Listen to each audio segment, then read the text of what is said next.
Oh, yeah.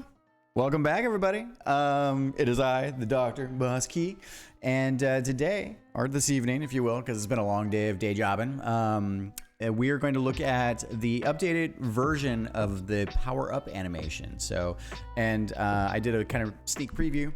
This is it here. So we've got kind of two flavors. Dimitri, it has been a time saver having you export the sprite sheets. Thank you very much for the folks paying attention out there or maybe tuning in for the first time. A sprite sheet is basically just one large texture and usually used for video games and more in classic frame-based animation. And all it is that it's an image that essentially is divided evenly, ideally.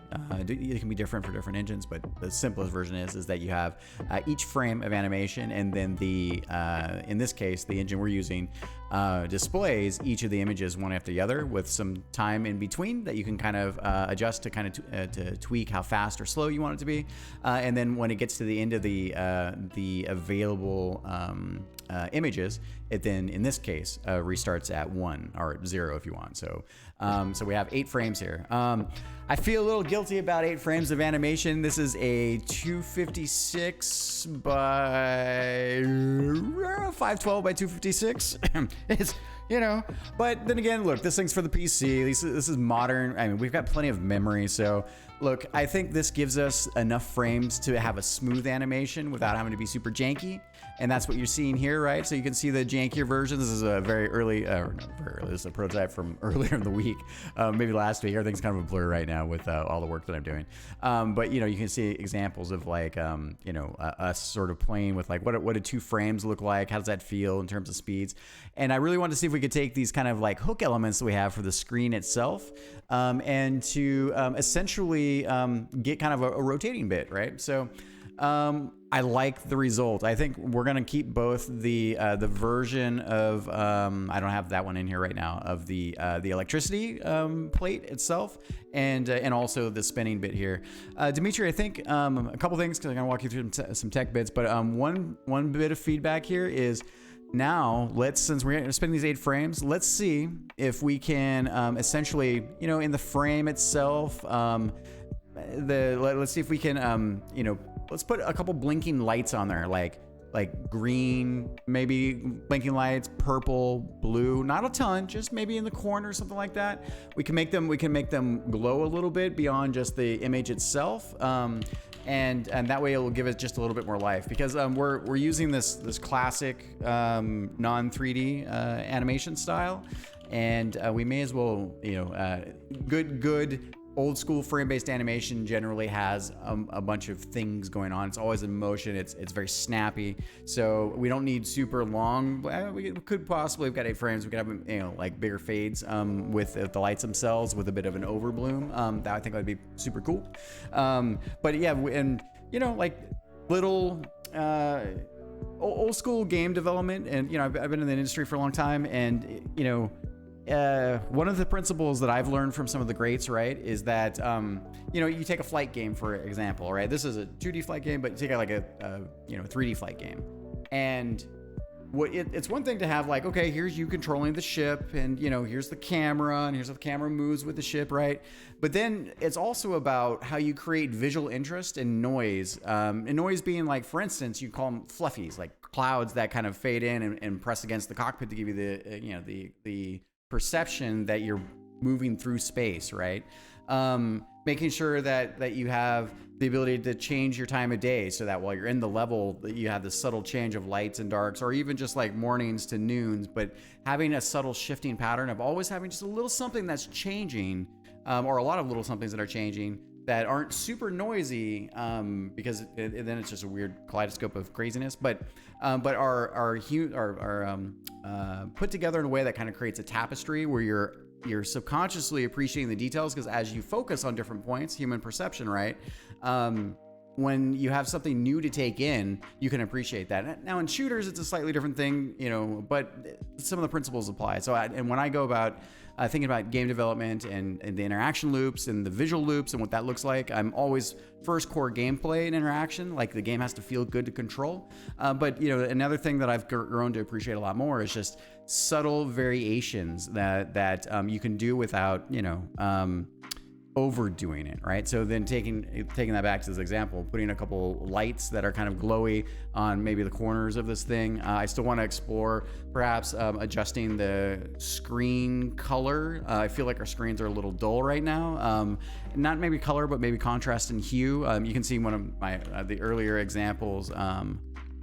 You know, I've been, you know, like, I mean, look, this is an old school example of like, it's just a super fast blinky, like, you know, I think this is also 8 frames and colors, right? You get the little nodules there, but it works. I mean, and it's also way smaller resolution wise than what we're currently throwing at this. So, but you know, I'm trying to learn those from those concepts. So, and I think, let's see here. So you can see here, Dimitri, right? Like, all right. Whoa, hey there, Dave. You know, so here, not paying attention to the font itself because the font's gonna have a glowy bit, but you can see the back panel. Let me see. There we go. So I was exploring these.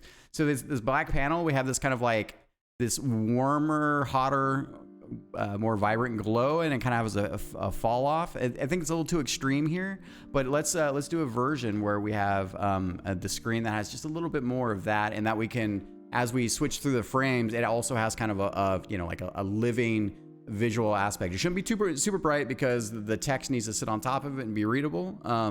But it shouldn't be, and I don't think we need to go like, you know, super extreme. I mean, here you have different versions of purple, right? But let's explore that for the next version. Okay, let's see, last thing here. Okay, so let's do this real time-ish. All right, so here, let's I love this tool right now. One of the very smart things, mouse wheel, and you can shift to go faster.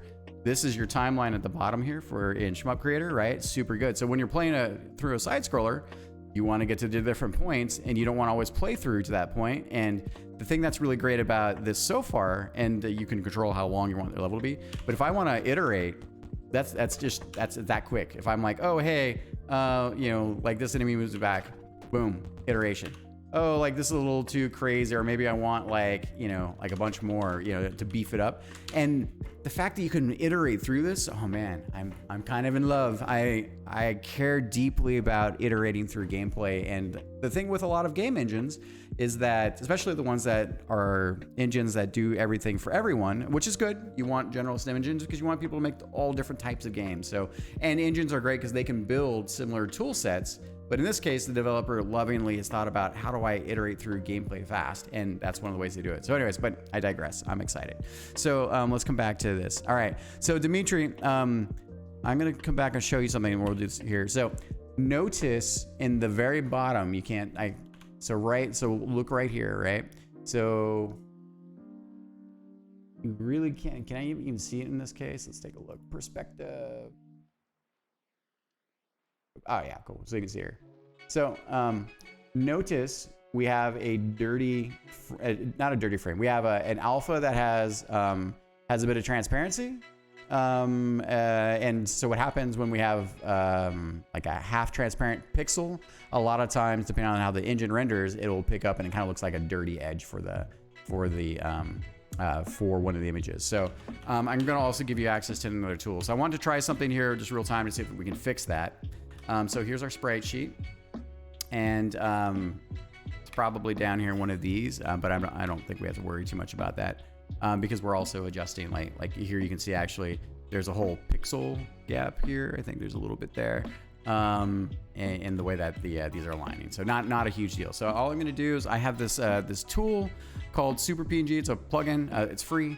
It may not function with newer versions of Photoshop. Not entirely sure, but I'll give you access to this. So all we're going to do is we're going to save this again. Make sure we're in the right directory. We're in our game directory, and we're going to save the sprite sheet as a Super PNG. There's a bigger, longer explanation. I'll link you the documentation. I won't do it justice. But here, when you have Super PNG, you can click on the clean transparent. Do that. We already saved it to the game directory. We'll flip back over to the engine, updating the asset. And that didn't fix it. All right. Yeah. Okay. So I think it might just be a border pixel there. So we'll have to take a look at let me take a look here. So I thought that would fix that. So here, 1 second. I don't want to take up too much time here, but we'll give it a chance. Give me a new layer. I could have just made that colorful, but hey, whatever. We'll do this. Make it black in this case. Frompadoo. Let's get down here and take a look at what we got. Okay, looking at the pixels. And maybe it's this one. That could be one of the top frames too. Okay, let's take a look. Yeah, I'd have to. I think I need to step through the sheet to see where that extra pixel edge is. I mean, one of the tricks you can kind of do for that. Let's see here. I can. And this is getting way off topic. So, okay. Anyways, before I start tinkering and recording this and making this a 30-minute video as I go in to figure out how to clean up that edge, I want to show it to you, Dimitri. That's my feedback. I'll link you the tool. So also when we're saving out our sprite sheets, that we can save them out as super PNGs. So we have those clean alpha channels. And I think that is it. And you've got the feedback on what we want to do there. So thank you very much for turning on this version, and we'll see you next time. Bye, everybody.